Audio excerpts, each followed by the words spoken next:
What's good, guys? Luhamfm here. This is the first video under the playlist CorelDraw for graphics design, which is aimed at putting you through how to use CorelDraw specifically for graphics design, because there is a lot of use for CorelDraw. I have been wanting to do this video for a while now, so without wasting much time, let's get down to it. I guess if you are watching this video for the first time, you already have CorelDraw installed on your system. If you don't, you can head over to their site www.coreldraw.com and install one. If you have any trouble installing or downloading the file, just leave a comment in the comment section and I will attend to it. With that being said, I'll be using CorelDraw 2021 version. Don't worry, regardless of the version you are using, you can still follow through with this tutorial. Same tools, just a little bit change in interface. So once you get your CorelDraw open, this is what you'll be seeing. If you have some project you have been working on, or you have been trying out some things and you save them, you will see some of them here. But if you just open CorelDraw newly, you will see only this big plus button which says new document. So we'll click on this plus button to create a new document. So when you click the plus button, it will bring out a screen like this. First, it will ask you for a title. You just give it a title. Let's save it as CorelDraw for graphic design.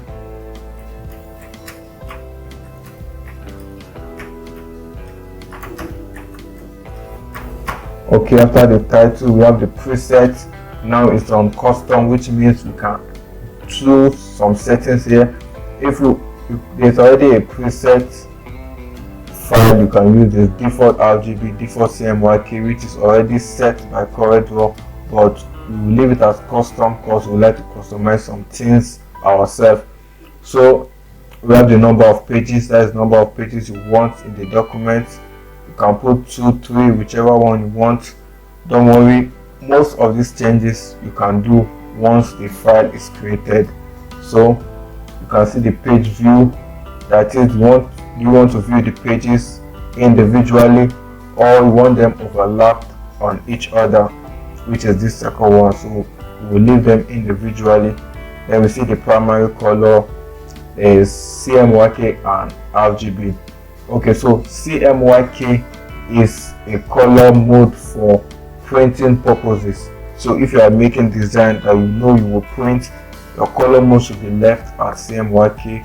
But if it is for online purposes, leave it as RGB. You come to the paper size, you have later, you scroll down, you can see A4, A3, whatsoever, depending on the document you are working on.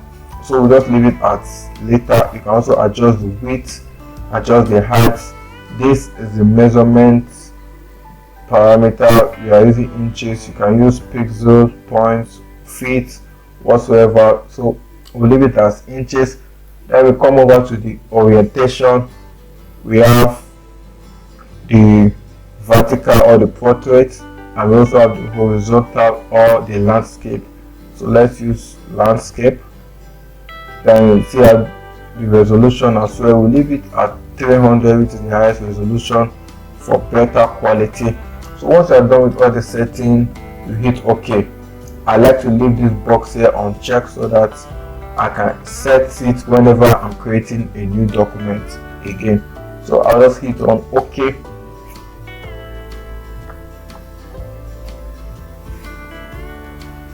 Okay, see our document here is created. If you have CorelDraw installed for the first time, it may be a little bit different. Yours may be on light mode. I've set mine to dark mode. I'll do a different video on how to set it to light mode and do some changes in the windows and the layout. But for now, we are going straight into the tutorial. So it is very difficult to do a tutorial video on CorelDraw without making the videos hours long. So, and I've decided to make this video at least 10 minutes long, not so that it won't look bored and it won't take much of your time. So what I'll be doing is that in each video we'll just be talking about a specific tool that will be mainly used when it comes to graphic design on CorelDraw. So we'll be picking out each tool and be talking about them. We'll be talking about them in depth, and we'll be looking at their use cases for them, how we can apply them, what are they used for, in what situation are you to use them. So that's what we'll be doing. So we'll start by talking about the pick tool. Yeah, the pick tool is one of the most important tools, and it is used in CorelDraw. It is used to select, transform, and resize. So we'll come to the toolbar over here at the left hand side. Look at it, the pick tool. So this is the pick tool here, this black arrow pointer. So this pick tool is what you use to select every other tool in CorelDraw. It is also your first guide in CorelDraw. When you see any strange tool, strange object, you just take your pick tool and place it on top, leave it for a while. You will get a little note telling you some things about that tool or that object. So now you can see it's telling us that this is a landscape. It turns the landscape orientation on and off. So this is your first guide in CorelDraw. You can place it on anything, any color. You can see the hex, the color hex code, and the color mode combination. So it's just basically your first guide to CorelDraw. Is what we use to select other tools and do some changes. So a pick tool can also be used, like I said earlier, to select, transform, and resize. So we added the pick tool now to select. Let's select a rectangle or a square. So this is a rectangle. To draw the rectangle, you just click and drag the rectangle. You hold down Control, you get a perfect square. You hold down Shift and you get a perfect rectangle. So I'll hold down Control and just draw. So now we have a perfect rectangle. So once you look at this rectangle, let's go back to our pick tool now. Go back to our pick tool. So once you look at this square, you will see that there are some nodes around the square. There are some points, black points. Each points are used to resize the square. So I can resize the square from the top right hand side by clicking and drag. You can see it's reducing from the top right hand side. Same way I can resize from the top left. I can click and drag. Also I can resize bottom left and also the bottom right. I can also resize the height by clicking this middle one at the top. I can increase the height and reduce it as well. I can also decrease or reduce the height from the bottom middle point. I can do the same thing for the width from the left and right middle point here. I can also resize the whole square evenly by holding down Shift and resize it from any angle. So it will resize at the center, keeping everything equal. So I can resize it by holding Shift to resize it in a perfect square. So this X here at the middle of the square marks the center of the square. This X is the center of the square. So there's a little trick I'll show you now to place any object at the center of your artboard. By the way, this white square or rectangle here is called your artboard. That is, whatever you do in this artboard is what you can export, is what you can print, is what you can save as a JPEG format. Whatever you do outside is not saved when you are exporting. You won't see it. It's only what you do inside this your artboard. So just think about the stuff around the artboard as a workshop, and this is where your main work is. So this is just your workshop, do your background work here, while inside this white square rectangle is where you do your main work. So to place any object directly in the middle of this your artboard, you just click on the P, letter P in the keyboard, and it will be placed right in the middle of your artboard. So I can reduce the size now. I can take the square anywhere and I click on P. My square is placed on the middle of the artboard. I can also move my square horizontally and vertically without stuttering it. If I try to move now, you can see that it's very free, and I can now perfectly move it horizontally or vertically. It's just free. I'm using my free hand. So to do that, I will just move it up while holding the control button.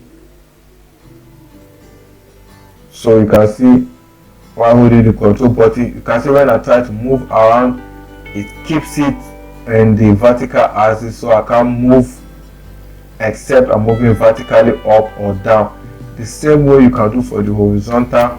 You just move it towards the horizontal a little bit, hold down your control, and you can see I am only moving horizontally. Even though I try to move outside, it does keep it in place in the horizontal axis, so I can't move outside the horizontal axis. So that's it for the resizing and positioning using the pick tool. You can also use pick tool to transform, like I said. So once you click on your square, you click again, you can see that those nodes have changed into some other stuffs. So this right here is used to rotate your object.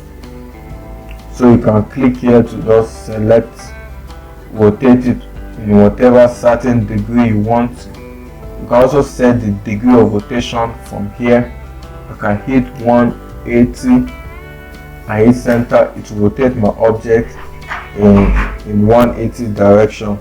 So I can also hold down control while rotating, and it will be rotating it in 15 degrees each time I move.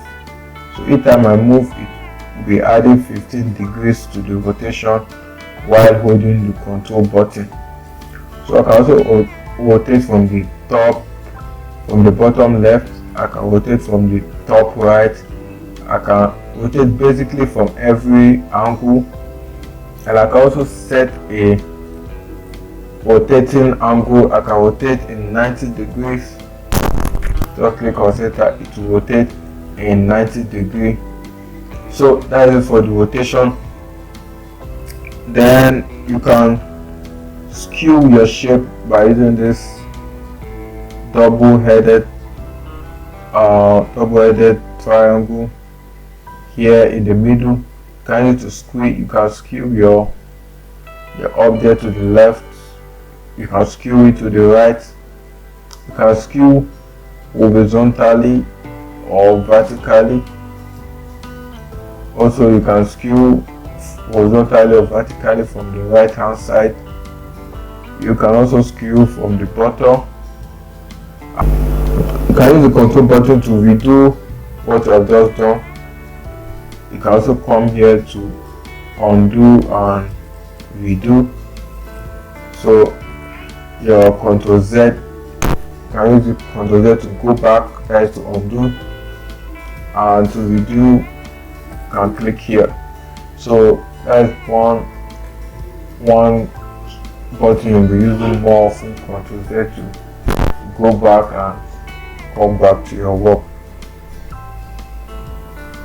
So under the pick tool, we also have a freehand pick tool. Freehand pick tool is used to select an object freely with your hand, just like this. So the use cases of this freehand pick tool is where you have multiple shapes and multiple objects on your artboard. For instance, let me add some more shapes here. Also, to quickly duplicate an object using the picture, you just click on the object, click and drag, then before you release, you right click and you have duplicate the object. Just click, drag to where you want to duplicate. Before releasing, you right click and you have released the object. So to use the freehand pick tool, under the picture you have the freehand pick tool. You just cycle out what you want to select and it will select it for you. Another advantage of using the freehand pick, you can use it to select an object without fully highlighting it like this. I just hold it down, Alt. When you hold down Alt, you click and drag. Even though you can see that some objects are not totally in your selection, but as far as the line touches them, you can select them just like this. So I will do that again. I will hold down Alt, click and drag an object. As you can see, these two are not fully in my selection, but when I release, they will be selected. When I release, they will be selected just like this. Okay, I also do that again. Just hold down your Alt, click and drag, and then you are selected. So guys, this is all about the pick tool. I've shown you how to resize, how to rotate, how to skew, and how to place an object vertically, horizontally by holding down Control and moving. I've shown you how to use the freehand selection tool. I've shown you how to place an object directly in the middle of your artboard by just hitting the P button on your keyboard to place an object directly in the middle of your artboard. So that's everything about the pick tool. So in the next video, we'll be looking at another tool, probably looking at the shape tool. Before I go, don't forget to save your work. You can save it from this icon right here at the top in the Windows panel, or you can just hit your shortcut Ctrl S to save. So make sure you save it with the name you want and you click on save.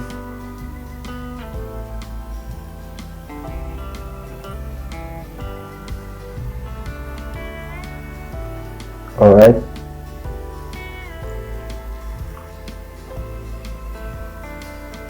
so that's it guys. That is all about the pick tool, selection tool. So that's it for now. I will catch you guys in the next. Peace out.